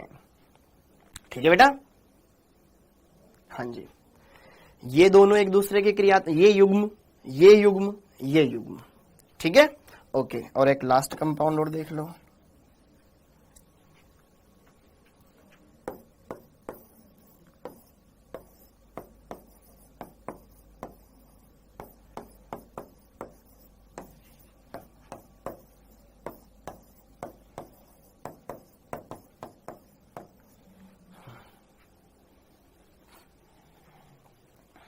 हाँ जी कौन ऐसे हैं जो एक दूसरे के क्रियात्मक समावयवी हैं। पेपर में क्वेश्चन कैसे भी आएगा, आपको क्वेश्चन को देख के इंस्टेंट रिएक्ट करना है। हम ये जानते हैं कि भाई श्रृंखला समावयवी क्या होते हैं, हम ये जानते हैं कि भैया स्थिति क्या होता है, हम ये जानते हैं कि त्रिविम क्रियात्मक कैसे देखते हैं। तो अब जरा देखो ध्यान से, इसमें समझना नहीं है, करना है बेटा, ये क्वेश्चन है, ये क्वेश्चन है, करना है आपको। ये निम्न युग्मों में कौन परस्पर क्रियात्मक समावयवी होंगे। पहली बात, समावयवता के लिए अणुसूत्र सेम होना चाहिए। इसमें 1 2 3 कार्बन है, इसमें 1 2 3 4 कार्बन है, ये एक दूसरे के समावयवी ही नहीं है, एकदम सिरे से निरस्त कर दिया जाएगा, इनका कुछ मतलब ही नहीं है, ताल्लुकात ही नहीं है इनका आपस में। इसको और इसको देखो, यहां पे 1 2 3 कार्बन, इसमें 1 2 3 कार्बन, बाकी एक ऑक्सीजन, उसमें भी एक ऑक्सीजन, एक नाइट्रोजन, एक नाइट्रोजन, हाइड्रोजन काउंट कर लो 3 3 और 1 7। इसमें देखो ध्यान से 3 2 2 7। क्लियर है बेटा। अब यहां पे जरा देखो ध्यान से, क्या दोनों के अंदर क्रियात्मक समूह यहां CONH है और यहां पे CONH2 है। सर एमाइडी है क्रियात्मक समूह तो, लेकिन यहां पे नाइट्रोजन की डिग्री 1 है, वहां पे नाइट्रोजन की डिग्री 2 है, ये 1 डिग्री के बजाय 2 डिग्री एमाइड है। और ये है आपके पास 1 डिग्री एमाइड। अणुसूत्र भी तो सेम होना चाहिए ना रसगुल्लो, तो अणुसूत्र यहां पे समान है, तो ये रिश्ता कहलाता है क्रियात्मक समावयवता। अब थर्ड वाले के अंदर देखो जरा, 1 2 3 4 कार्बन है। एल्डिहाइड और कीटोन एक दूसरे के क्रियात्मक समावयवी तो होते हैं, लेकिन आंखें तो खोल के देखो जरा, 1 2 3 4 कार्बन, इसमें 1 2 3 4 5 कार्बन, ये 5 कार्बन वाला है, ये 4 कार्बन वाला है, ये भी आपस में कुछ नहीं लगता। अरे भैया विद्यासागर थोड़ा ध्यान से देखो भैया, इसमें देखो जरा ध्यान से, नाइट्रोजन, ये दोनों तो एक दूसरे के समावयवी एकदम प्रॉपर, एक दूसरे के समावयवी है बेटा, ठीक है, एक दूसरे के समावयवी है, बस यहां से CH3 हटा के यहां लगा दे, यहां का हाइड्रोजन वहां लगा दिया। अब इसमें जरा देखो, नाइट्रोजन की डिग्री 1 है, ये 1 डिग्री है, ये 2 डिग्री है, एमीन, हाँ या ना, ये भी समावयवी है, तो इसका आंसर बी भी करेक्ट है और डी भी करेक्ट है। पेपर में आपको देख करके पता लगेगा इंस्टेंट की क्या हमें देखना था। बी भी करेक्ट है और डी भी करेक्ट है, सी वाला इनकरेक्ट है, ए वाला भी इनकरेक्ट है, क्योंकि कार्बन ही सेम नहीं है दोनों में। समझ में आया क्या? अरे समझ में आया क्या? सबका क्लियर है क्या? अच्छे से बोल दो, कोई फालतू की दो तरह की कोई बातें नहीं सोचनी है, जो मैंने पढ़ाया है उतना ही सोचना है, कोई इधर का कोई एक्स्ट्रा दिमाग मत लगाना अपना 30 मार्क वाला, ठीक है, सब क्लियर हो जाएगा। अब आगे बढ़ते हैं भाई। हाँ जी, ये हो गया। अब इसके बाद अगला हेडिंग डाल दो, चुपचाप से अगला हेडिंग डाल दो, वलय श्रृंखला समावयवता। हाँ जी, वलय श्रृंखला समावयवता या समावयवी, वलय श्रृंखला समावयवता, ठीक है। Ring chain isomerism, ring chain isomerism, हाँ जी, तो इसमें क्या लिखेंगे बेटा? वे यौगिक जिनके अणुसूत्र समान हो परंतु एक श्रृंखला हो, खुली श्रृंखला, और एक वलय बनाता हो, हाँ या ना? ओके, तो यहां पर क्या लिखेंगे? वे यौगिक जिनके, लिख लो इसमें, जिनके अणुसूत्र समान हो परंतु एक खुली श्रृंखला एवं दूसरा यौगिक चक्रीय संरचना रखता हो, चक्रीय संरचना रखता हो।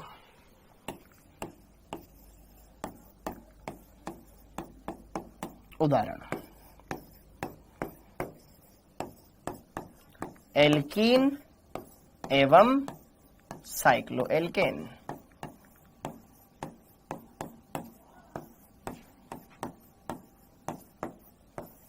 आप समान कार्बन के एल्कीन बनाओ और समान कार्बन का साइक्लोएल्केन बनाओ, सेम अणुसूत्र आएगा। हाँ जी, जरा देखो ध्यान से, एल्कीन और साइक्लोएल्केन दोनों का फॉर्मूला सेम होता है बेटा। जैसे कि अगर मैं यहां पर उदाहरण लिखूं, ये लिखा मैंने प्रोपीन, वेरी गुड चिकारा, और ये मैंने लिखा यहां पर साइक्लोप्रोपेन, ये है प्रोपीन और ये है साइक्लोप्रोपेन, दोनों का मोलिकुलर फॉर्मूला सेम है, मैंने आपको डीयू में भी पढ़ाया था, साइक्लोप्रोपेन। इसका भी अणुसूत्र 3 कार्बन है, 6 हाइड्रोजन है, इसमें भी देखो 1 2 3 कार्बन है, हर कार्बन पर 2 H जुड़े हुए हैं, वेरी गुड। हाँ जी, ये क्या हो जाएगा? प्रोपेन और साइक्लोप्रोपेन एक वलय है और एक खुली श्रृंखला है, वलय रिंग चेन आइसोमेरिज्म इसे कहेंगे, ठीक है क्या मामला? ओके, अब ये हो गया उदाहरण, ठीक है, ये पहला उदाहरण मान लो, ठीक है। इसी तरीके से अगर हम बात कर लें यहां पर एल्काइन, एल्काइन एवं साइक्लोएल्कीन, एल्काइन एवं साइक्लोएल्कीन, ये भी यहां पर एक दूसरे के वलय श्रृंखला समावयवी हो सकते हैं। जैसे कि बात करूं बेटा मैं यहां पर 3 कार्बन का कोई एल्काइन बना दूं, ठीक है, ये मैंने बना दिया 3 कार्बन का कोई एल्काइन ब्यूटाइन, दैट्स इट। और अगर मैं यहां पर साइक्लो एल्कीन बना दूं, 4 ही कार्बन, इसमें 4 कार्बन है तो इसमें भी 4 ही कार्बन लेने हैं, और ये एल्काइन है तो ये साइक्लो एल्कीन बना दो, कहीं भी एक डबल बॉन्ड लगा दो आंख बंद करके, जो सूत्र इसका आएगा वही सूत्र इसका आएगा, चेक कर लो। 1 2 3 4 कार्बन, 3 3 6 हाइड्रोजन, इसके अंदर भी जरा देखो ध्यान से, 1 2 3 4 कार्बन, वेरी गुड। और हाइड्रोजन काउंट कर लो, और हाइड्रोजन काउंट कर लो। सर संरचनात्मक के टाइप कर रहे थे, ये कहां से आ गया? ये भी तो संरचनाएं तो अलग अलग है ना भाई, इनकी संरचनाएं तो अलग अलग है, तो संरचनाओं में तो पढ़ेंगे ना सुमित कश्यप, ठीक है बेटा। ओके, तो ये 1 2 3 4 कार्बन है। सर आप कहां जा रहे हो? मुझे मिलना है बेटा, कहीं भी नहीं जा रहा हूं मैं, ठीक है। तुमसे क्या मिलूंगा, तुम तो पढ़ते ही नहीं हो ढंग से, यहां पे स्पैमिंग करते हो, वहां पे भी स्पैमिंग करोगे, ठीक है। सज्जन बालक नहीं हो तुम यार। हाँ जी, C4 अगर हम देखें ध्यान से, यहां पर 1 2 3 4 कार्बन, टोटल 4 कार्बन है बेटा। अब देखो ध्यान से, इसमें हाइड्रोजन काउंट करो, यहां पे 1 हाइड्रोजन है, 1 हाइड्रोजन यहां है, 2 यहां होंगे, 2 यहां होंगे, 6, C4H6, जो अणुसूत्र इसका है वही अणुसूत्र इसका है, बस एक खुली श्रृंखला है, एक वलय है, दैट्स इट, खत्म मामला, ठीक है। तो ये दोनों भी एक दूसरे के क्या होंगे? वलय श्रृंखला समावयवी, वलय श्रृंखला समावयवी।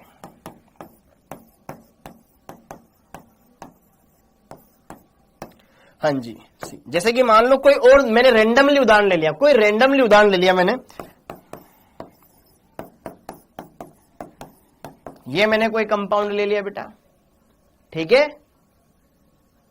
हाँ जी, और एक कंपाउंड मैंने ये ले लिया। इन कंपाउंड को देख करके आप सोचो कि क्या सोच सकते हो, इनमें क्या संबंध लगता है आपको, इनमें क्या संबंध लगता है? पहली बात, क्या इनके अणुसूत्र समान है? 1 2 कार्बन, इसमें भी 2 कार्बन, 1 ऑक्सीजन 1 ऑक्सीजन। यहां पे जरा देखो ध्यान से, यहां पे जरा देखो ध्यान से, इसमें 2 हाइड्रोजन 1 हाइड्रोजन, 4 हाइड्रोजन है, टोटल 4 हाइड्रोजन है, CH2 CH2, 2 हाइड्रोजन या 2 हाइड्रोजन या। तो क्या यहां पर एक खुली श्रृंखला है?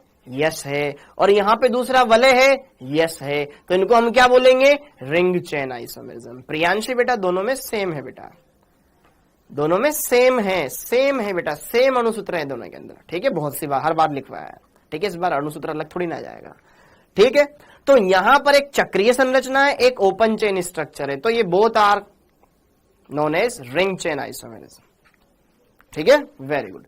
तो क्या इसमें कोई दिक्कत है? कोई दिक्कत ही नहीं आएगी इसमें ना, बहुत सरल बेटा ये टॉपिक है। ओके, अब वलय श्रृंखला हो गया, वलय श्रृंखला के बाद हेडिंग डाल लो मध्यावयवता, मध्यावयवता, ठीक है, मध्यावयवता, ठीक है। तो एक तो तुम टाइम वेस्ट बहुत करवाते हो, मध्यावयवता, मेटामेरिज्म, मेटामेरिज्म। अब सुनो, मेटामेरिज्म क्या होता है? वे यौगिक जिनके अणुसूत्र समान हो, ठीक है, लेकिन और क्या चीज, ठीक है। पहली बात तो अणुसूत्र तो सेम ही होना पड़ेगा, अणुसूत्र तो सेम ही होने लगेगा, वेरी गुड बेटा अमित। हाँ जी, मध्यावयवता के बारे में बात करें तो मध्यावयवता क्या होता है? वे यौगिक, भाई देखो समावयवी मतलब अणुसूत्र तो सेम ही होंगे, लेकिन इनमें क्या होगा? या तो द्विसंयोजी क्रियात्मक समूह होगा या त्रिसंयोजी। द्विसंयोजी मतलब जिसकी 2 संयोजकता हो, त्रिसंयोजी मतलब जिसकी 3 संयोजकता हो। तो उन क्रियात्मक समूह से अलग अलग एल्किल समूह जुड़े हुए होंगे जब हम 2 की कंपैरिजन कर रहे होंगे। तो एक बार देखो ध्यान से, यह समावयवता उन, या उनकी जगह ऐसे शब्द ज्यादा अच्छा लग रहा है, ऐसे यौगिकों में पाई जाती है, ऐसे यौगिकों में पाई जाती है जिनमें द्विसंयोजी या बहुसंयोजी क्रियात्मक समूह से बहुसंयोजी क्रियात्मक समूह से अलग अलग एल्किल समूह जुड़े हो। क्या मेरी बात समझ में आ रही बेटा? This type of isomerism arise due to presence of different alkyl groups attached with bivalent और polyvalent functional group। हाँ जी, जरा देखो ध्यान से। सर क्या 2 कार्बन वाली रिंग स्टेबल है? अरविंद बिंद बेटा ये कंपाउंड बनता है इसलिए मैंने लिखवाया है, ठीक है? नहीं बनता तो नहीं लिखवाता, ठीक है? तो बोले तो मिटा देते हैं उसको। खुश? तेरे को कंपाउंड दिया गया है, बस तेरे को उसमें ये नहीं बोलना कि ये कंपाउंड क्या है, उसने दे रखा है, तेरे को बस संबंध बताना है इनमें क्या संबंध हो सकता है। मैं इसलिए बोलता हूं एक्स्ट्रा दिमाग नहीं लगाए आप, ठीक है? वो जब जरूरत पड़ेगी हम उसका इस्तेमाल करेंगे, ठीक है? तो वे समावयवी मध्यावयवी कहलाते हैं, मध्यावयवी कहलाते हैं।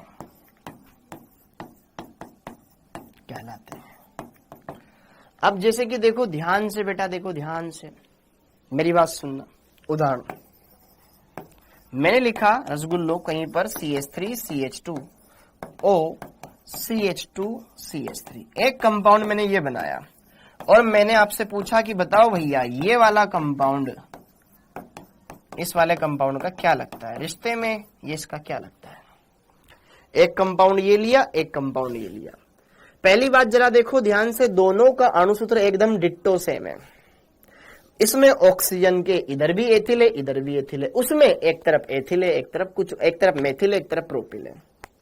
हाँ जी बेटा, अब जरा देखो ध्यान से, क्या ये एक दूसरे के मेटामर है? या कोई में तुम में से यही बोल देगा नहीं सर ऑक्सीजन यहाँ पे 2 नंबर पे आ रहा है, वहां पे इधर आ रहा है, स्थिति बोल देगा। तुम में से कोई बोलना चाह रहा है, तुम में से कोई स्थिति नहीं है, ये स्थिति समावयवी नहीं है, ठीक है? सर ऑक्सीजन की स्थिति बदल गई, देखो यहाँ पे 3 नंबर पे आ रहा है, वहां 2 नंबर पे आ रहा है, ऐसा कोई ये क्या पागल है फिर वो, ठीक है? ये मेटामर है, ठीक है? इनको क्या बोलेंगे हम? मध्यावयवी बोलेंगे। ये मध्यावयवी है। ऑक्सीजन में इसमें जो अणुसूत्र इसका है वही अणुसूत्र उसका है, उसमें ऑक्सीजन में अलग एल्किल समूह जुड़े हुए हैं, इसमें अलग जुड़े हुए हैं। सर ये दोनों सेम तो है, अरे मैं इन दोनों की तुलना कर रहा हूं, उस कंपाउंड में जो एल्किल समूह है क्या वो इसमें नहीं है, तो हो गए मध्यावयवी। ये रिश्ता क्या कहलाता है? मध्यावयवी कहलाता है। समझे कि नहीं समझे? समझे कि नहीं समझे? क्लियर हो गया?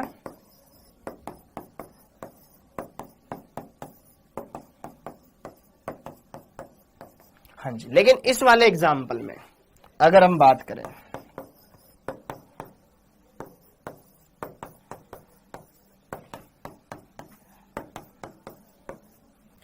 देखो कीटोन समूह, अगर यहां पर आप फोकस करोगे, क्या मैं इसको मध्यावयवी बोल सकता हूं? यहां पे कीटोन समूह से बेटा इधर भी एथिल जुड़ा हुआ है, इधर भी एथिल जुड़ा हुआ है, इधर कीटोन समूह से बेटा इधर भी प्रोपिल जुड़ा हुआ है, उधर क्या ये दोनों मध्यावयवी है? हाँ आयुष जी, वेरी गुड बेटा। यहां पर इसको पोजीशन भी बोल सकते हैं और मध्यावयवी भी बोल सकते हैं, दोनों पॉसिबल है, क्योंकि इसमें तो इसको नंबरिंग मिलेगी, इसको थोड़ी ना नंबरिंग मिलेगी, ठीक है? जब हम नामकरण करेंगे, इधर से 3 नंबर पर आया 3 पेंटेनोन, वो उधर से 2 नंबर पे आएगा 2 पेंटेनोन, नाम अलग हो गए, ठीक है? पोजीशन बदल गई, यहां पे कीटोन समूह 3 नंबर पर है, वहां 2 नंबर पर है, तो ये मध्यावयवी के साथ साथ आप इसको मेटामर भी, क्रियात्मक समावयवी बोल सकते हो, ठीक है? ये मध्यावयवी भी है और साथ के साथ क्रियात्मक भी है, ध्यान रखना। सॉरी, क्रियात्मक थोड़ी ना, स्थिति। एक तो तुम्हें पढ़ाते पढ़ाते ना मेरा भी दिमाग उल्टा बढ़ने के बजाय घट गया, स्थिति, ठीक है क्या मामला? अरे बालक, इसका आईयूपीएस, अगर मैं इसी उदाहरण को पहले लिखवा देता तो स्थिति समावयवता में लिखवा देते, तब तो तुम इसको इतराज नहीं करते कि यार यहां पे ये कीटोन 3 नंबर पर आ रहा है बेटा, 3 पेंटेनोन इसका आईयूपीएसी नाम लिखेगा, इसका 2 पेंटेनोन लिखेगा। क्या मेरी बात समझ में आई? तो यहां पर कीटोन समूह की पोजीशन बदल रही है। अब सर यहां ऑक्सीजन पे 2 नंबर, यहां पे 3 नंबर लिखेंगे, वहां 2 नंबर, ऐसा कुछ नहीं होता, ऐसा कोई कंपाउंड है ही नहीं, ऐसे नामकरण नहीं करते हैं। इनके ये ईथर है, ईथर के नामकरण का अलग तरीका होता है जो हम आगे पढ़ेंगे। क्या मेरी बात क्लियर है बेटा? ठीक है। फर्स्ट देख, मैंने बोला था ना, अमित पूछा फर्स्ट वाले में पोजीशन आइसोमर क्यों नहीं है? अरे इस पे थोड़ी नंबरिंग करूंगा, इसमें कार्बन थोड़ी ना, यहां तो ये कार्बन था इसलिए चपेटे में आ गया, इसमें थोड़ी ना कार्बन है कि मैं इसको नंबरिंग करूंगा। कैसी बातें कर रहे हो यार? ठीक, अब आगे बढ़ते हैं। हाँ जी, समझे क्या? नहीं समझे मत समझो, कोई बात नहीं।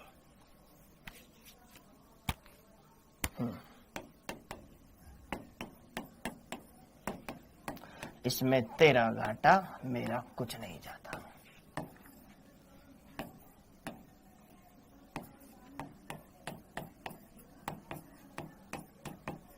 इन दोनों को चेक करो जरा, इन दोनों को चेक करो जरा। फिर वही बात अर्चना जी, पांडे जी, अरे भैया इस पे थोड़ी ना मैं नंबरिंग करूंगा यार, कितनी बार बोलूं, 1 2 इसको थोड़ी ना नंबरिंग देंगे हम, इसको नंबरिंग दे। ये ईथर है बेटा, इनमें इधर भी 2 ही कार्बन की चेन है, इधर भी, इसमें किसी भी एक को मुख्य, इधर 2 ही कार्बन की चेन बन पाएगी, ठीक है, और इधर 3 कार्बन की चेन बन पाएगी। सिंपल सा, ईथर में आप ऑक्सीजन पे नंबरिंग थोड़ी दे पाओगे। अगर मैं इसकी नंबरिंग करूंगा तो 1 2 3 नंबर, इस कार्बन को अंकन मिल रहा है ना, इसमें थोड़ी ना मिलेगा 1 2, ऑक्सीजन ये बीच में थोड़ी ना आएगा, कार्बन को अंकन करेंगे ना भैया। और ये यहां से कार्बन चेन टूट गई, आगे तो कुछ है ही नहीं, वो तो फिर ऑक्सीजन आ रहा है, फिर आगे आ रहा है। 1 2, सर ऐसा करो 1 2 3 4 ऐसे कर दो, नहीं होता, ऐसे नहीं दी जाती नंबरिंग, एक साथ आने चाहिए सारे कार्बन, ठीक है। श्रृंखला बोलेंगे ही नहीं ना। अगर मैंने परिभाषा क्या लिखाई है, अगर नीचे वाले में से कोई हो तो फिर ऊपर वाली देखनी ही नहीं ना। अगर क्रियात्मक समावयविता तो ऊपर वाली नहीं देखते। मेटामर में क्या देखना है आपको? सिर्फ क्रियाद्वीप संयोजी क्रियात्मक समूह से अलग अलग एल्किल समूह जुड़े हुए, ठीक है, श्रृंखला वंखला पे नहीं देखना है। हाँ जी, अब इसमें बताओ, ऑक्सीजन से बेंजीन जुड़ी हुई है, इधर कार्बन से मेथिल जुड़ा हुआ है, उसमें पलट गए, यहां ऑक्सीजन से मेथिल जुड़ रहा है, इधर बेंजीन जुड़ रहा है। क्या 2 कंपाउंड थे? इसमें ये जो क्रियात्मक समूह है ना, एस्टर, तुम्हें से तो बहुत सौ को पता भी नहीं होगा कि ये एस्टर है, एस्टर। इसमें इस समूह से जो एल्किल समूह जुड़े हुए उसमें वैसे नहीं है, जस्ट अपोजिट हो गए। इसमें ऑक्सीजन से बेंजीन जुड़ रही है, उसमें मेथिल जुड़ रहा है, इधर कार्बन से बेंजीन जुड़ रही है, इधर कार्बन से मेथिल जुड़ रहा है, तो ये भी एक दूसरे के मेटामर है, ठीक है। ये दोनों एक दूसरे के मध्यावयवी है, मध्यावयवी है, मध्यावयवी है। अरे समझ पा रहे हो मेरी बात? समझ पा रहे हो? समझ पा रहे हो? क्लियर है? ओके, डन डना डन डन है मामला। अब पढ़ेंगे चलावयवता, बस हेडिंग डाल लो। हाँ जी, चलावयवता। वैसे मैं इसको 0 से भी पढ़ा था, लगे हाथ पढ़ा देता हूं। चलावयवता, इसको बोला जाता है इंग्लिश में टोटोमेरिज्म, टोटोमेरिज्म, टोटोमेरिज्म, चलावयवता, या इसको डेस्मोट्रोपिज्म भी कहा जाता है, डेस्मोट्रोपिज्म भी कहा जाता है, पिज्म भी कहा जाता है। चलावयवता, हाँ जी, बना सकता है आयुष, बना के देख ले बेटा, ठीक है। उत्तर को खुद बनाना पड़ेगा, चेक कर ले, बस अनुस्तर नहीं बिगड़ना चाहिए। हाँ जी, चलावयवता, डेस्मोट्रोपिज्म, परिभाषा लिख लो। टाइम का तो पता चल गया, जब मैं क्वेश्चन कराता हूं उसका आंसर का, जब उसका जवाब देना आता है वो याद नहीं आता है कि जवाब भी देना है। हाँ जी, हाँ, अब हम बात करें चलावयवता। चलावयवता क्या होता है? यह एक विशेष प्रकार की क्रियात्मक समावयवता होती है जिसमें दोनों के दोनों समावयवी एक दूसरे के साथ ऊष्मागतिक साम्य में होते हैं। यह एक विशेष प्रकार की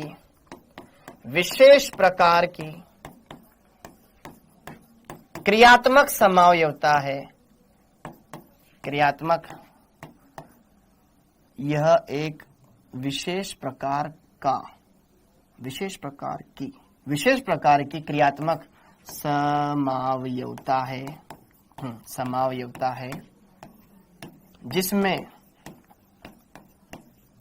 दोनों क्रियात्मक समावयवी, जिसमें दोनों समावयवी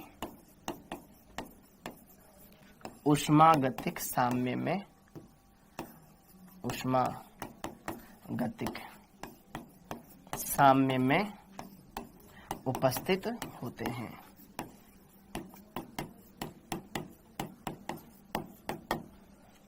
ठीक है, चलावयवता कहलाती है।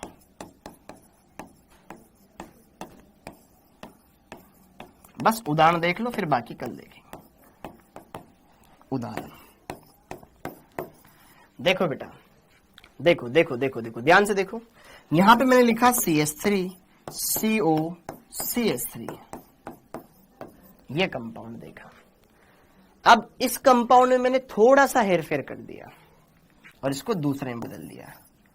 मैंने क्या किया, मैंने यहां से एक एच हटा लिया, एक एच हटा करके यहां CH2 कर दिया, फिर ये कार्बन, फिर यहां ऑक्सीजन, यहां CH3, और क्या किया, इस ऑक्सीजन से डबल बॉन्ड हटा दिया, इस ऑक्सीजन का डबल बॉन्ड हटा दिया और मैंने वो H निकाल के वहां चिपका दिया, यहां OH आ गया।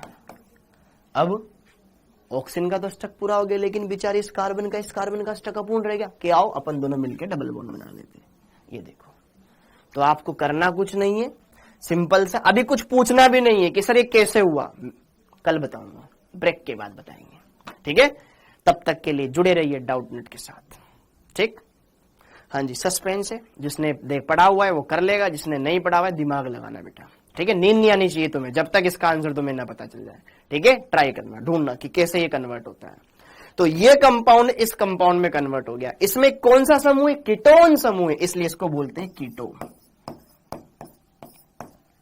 इसमें डबल बॉन्ड है इन और OH के लिए ओल, ये है इनोल,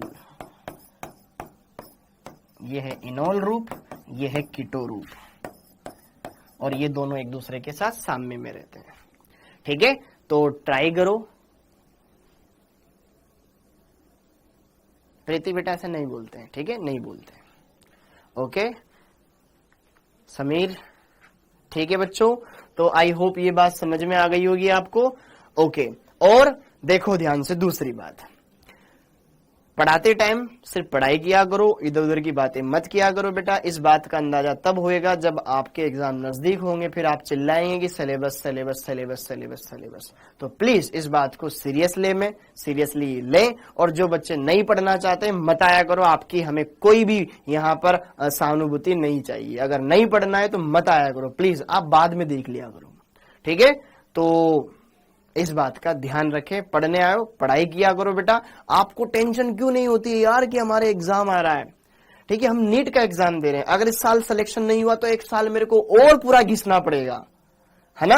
वापस से यही चीजें वापस से पढ़नी पड़ेगी, फिजिक्स दोबारा पढ़नी पड़ेगी, ओए होए, केमिस्ट्री दोबारा पढ़नी पड़ेगी, बायोलॉजी दोबारा पढ़नी पड़ेगी। बायोलॉजी तुम फिर भी पढ़ लेते हो, लेकिन फिजिक्स केमिस्ट्री का पीछा छूट जाएगा एक साल में तुम्हारे। तो अगर छुड़ाना चाहते हो पीछा तो बढ़िया से पूरा अभी उसको समझ लो, बाद में दिक्कत नहीं आएगी। ठीक है, तो पढ़ लो, पूरा अच्छे से क्लियर कर लोगे। ऐसा कोई टफ सब्जेक्ट नहीं है, लेकिन अगर तुम ऐसे मक्कारी करोगे तो भैया तुम्हारा नहीं होएगा सिलेक्शन, लिख के ले लो। ठीक है, थैंक यू, जय हिंद।